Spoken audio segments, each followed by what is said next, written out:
This is video number 48 of relative velocity in 2D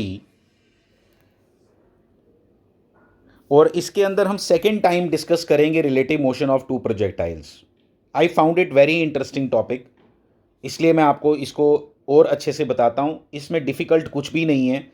दो चीज़ें important हैं, एक तो आपका रिलेटिव वेलोसिटी का कॉन्सेप्ट और आपका थोड़ा सा ज्योमेट्री और ट्रिग्नोमेट्री पे होल्ड, थोड़ा सा, कोई बहुत ज़्यादा नहीं, थोड़ा सा आपको दिखाई देना चाहिए कि किस तरह से चल रहा है। और रिलेटिव वेलोसिटी की सबसे इंपॉर्टेंट बात जो मुझे लगी, पूरी जितनी भी रिलेटिव वेलोसिटी मैं अभी तक आपको बता चुका हूँ, उसमें सबसे इंपॉर्टेंट बात है कि आपको पसंद है कि एक बॉडी रेस्ट पे हो और दूसरी मोशन में हो, है ना। दोनों रेस्ट में तो होंगी नहीं, फिर क्या उसमें क्या एनालिसिस करेंगे।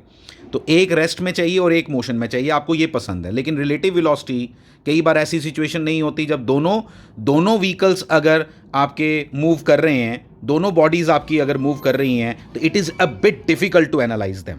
जस्ट इमेजिन दो प्रोजेक्टाइल्स चल रहे हैं, दोनों की पैराबोलिक शेप भी दोनों की अजीबोगरीब।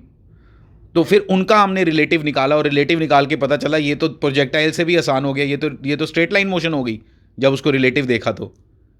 और कितना इजी, आप जस्ट इमेजिन करो कि कितना आसान होगा कि एक उड़ती हुई चीज़ को जो ऑलरेडी मतलब आई मीन टू से प्रोजेक्टाइल में है और आपको उसको उड़ाना है अपने दूसरे प्रोजेक्टाइल से, मीन्स कोलाइड कराना है। तो कोलिजन की प्रॉब्लम हमने लास्ट टाइम की थी। मैं एक और प्रॉब्लम इसमें कोलिजन की ले रहा हूँ, आप देखना ज़रा ध्यान से।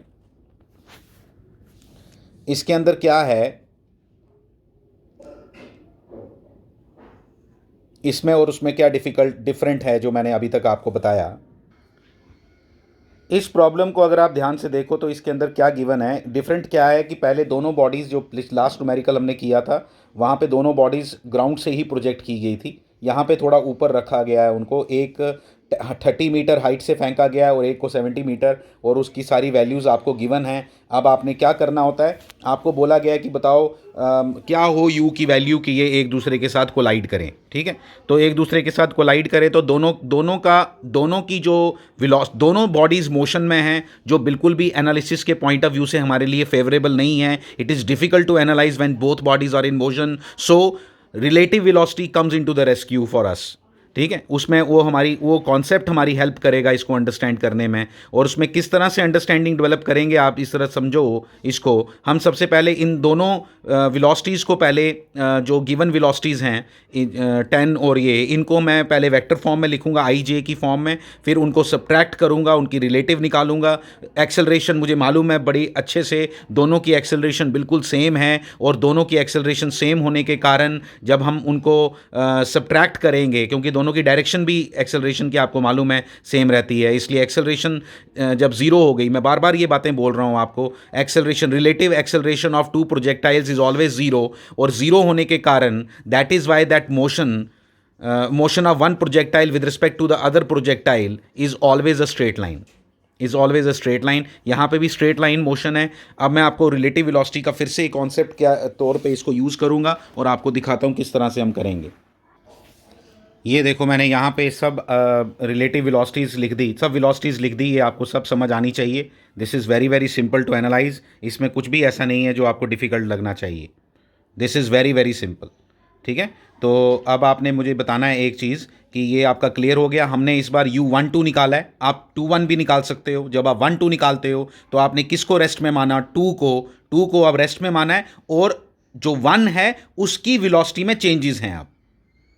अब उसकी वेलोसिटी में चेंजेस हैं, और वो मैं अब बनाऊंगा यहाँ, और आपको समझना है कि हमारी रिक्वायरमेंट क्या है। अब आपकी बॉडी 2 जो है, बॉडी 2 होगी ये वाली 70 मीटर हाइट से जो फेंकी है, उसको मैंने रेस्ट पे मान लिया। और रेस्ट में मानने के बाद अब मुझे क्या चाहिए, अब मुझे मालूम है मेरा यू की क्या वैल्यू, मतलब मुझे क्या चाहिए कि ये डायरेक्ट इधर टच करे इसको। कोलाइड तभी होगा अगर रिलेटिव वेलोसिटी ऐसी होगी। ये अब मुझे फाइंड करना है इसका एंगल, ये एंगल कितना रिक्वायर्ड होगा, ये मुझे फाइंड करना है। मैं दोबारा डायग्राम बना के दूंगा आपको, ठीक है, डायग्राम बना के दूंगा आपको। ये वैल्यूज़ याद होनी चाहिए, याद हो ही जाती हैं ये, ठीक है। तो ये मुझे याद है। अब मैं इसको दोबारा डायग्राम बनाता हूँ और आपको बताता हूँ। देखो अब यहाँ ये मैंने डायग्राम जो बनाई है, इसमें क्या बता रहा हूँ मैं, ये रेस्ट पे है और इसको रेस्ट में ज़बरदस्ती लाया ना हमने, ठीक है थोड़ा रेस्ट में, ज़बरदस्ती जब रेस्ट में लाया तो फिर इसमें भी चेंजेस करनी पड़ती हैं। वो चेंजेस मैंने कर दी, एंगल 53 था। लेकिन अब मुझे मालूम है कि मैं इसको कोलाइड करवाना चाहता हूं, तो मेरे को एंगल 45 ही चाहिए। आप बोलोगे 45 ही कहाँ से आया सर? देखो वो वैल्यूज़ ही मैंने जानबूझ के ऐसे ली थी। ये 30 है, ये टोटल 70 है, तो इसका मतलब ये 40 हुआ। ये ट्राइंगल को देखो आप, ये वाली ट्राइंगल को देखो, ठीक है, ये भी 40, ये भी 40, तो इसका मतलब ये लाइन का, अगर इस लाइन का एंगल मैं इसके साथ देखूं तो कितना बनना चाहिए? 45 डिग्री एंगल बनेगा तो ये हिट होगा, ठीक है। और ये मैंने दोनों वेलोसिटीज लिख दी, आई कंपोनेंट और जे कंपोनेंट, एक्स एक्सिस वाला कंपोनेंट और ये वाला कंपोनेंट लिख दिया। फाइन, 45 डिग्री मुझे एंगल चाहिए। वो 45 डिग्री एंगल मुझे कब मिल सकता है? अगर आप इस ट्राइंगल को देखो ध्यान से, आपको मालूम है ये जो आपका U12 लिखा है ना आपने, तो इसका एंगल कितना चाहिए? 45। ये जो मैग्नीट्यूड है ये भी निकल जाएगा, पहले यू निकालते हैं। ये एंगल 45 के लिए क्या होना चाहिए? देखो एंगल 45 के लिए tan 45 degree equal to 4u/5 upon 3u/5 plus 10। आपको मालूम होना चाहिए a प्लस, मैंने आपको सिखाया हुआ है कि अगर आपका वेक्टर अगर ai प्लस bj है, तो जब एंगल निकालते हो आप हॉरिजॉन्टल के साथ, that is tan inverse of b/a। जे वाला कंपोनेंट ये वाला कंपोनेंट ये, तो वेलोसिटी का एंगल आपको 45 डिग्री चाहिए। वेलोसिटी का एंगल 45 डिग्री चाहिए, हमने लिख दिया tan 45 डिग्री। वो तभी हो सकता है जब ये इस तरह का रिलेशन बने, क्योंकि मैंने जानबूझ के किया। 45 तो एक बड़ा अच्छा एंगल है। 45 एंगल का तो मतलब ही यही होता है कि ये दोनों बराबर चाहिए, मतलब आई वाला पार्ट और जे वाला पार्ट बराबर चाहिए, तभी होता है। तो ये आपको याद भी रख सकते हो, लेकिन मैंने बोला कि क्या पता एंगल 45 की जगह कहीं 37 आ जाए, कहीं 30 डिग्री आ जाए, तो फिर आपको प्रॉपर ऐसे करना है जैसे मैंने बताया, ठीक है। tan 45 1 होता है, 1 होता है, तो आपका रिलेशन क्या बन गया मैं बता देता हूँ आपको। तो क्या बन गया आपका? u इक्वल टू 50 मीटर पर सेकेंड।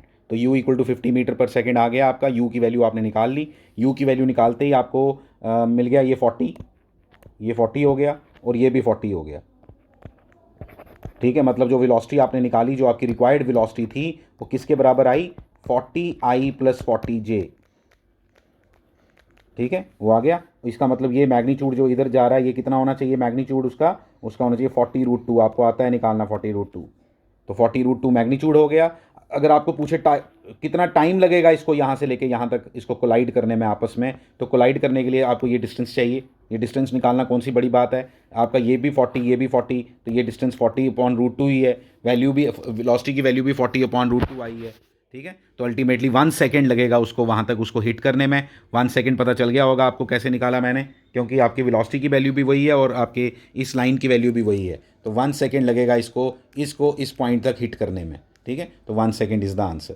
तो और भी चीज़ें पूछी जा सकती हैं, मैंने जो मेन चीज़ें थी वो आपको बता दी। वेरी इंटरेस्टिंग प्रॉब्लम, अच्छे से ऐसी प्रॉब्लम्स को एनालाइज करके करो। मैंने बोला थोड़ी सी ट्रिग्नोमेट्री, थोड़ा सा चीज़ें अगर आती होंगी तो इसमें प्रॉब्लम नहीं आएगी, ठीक है। Thank you very much.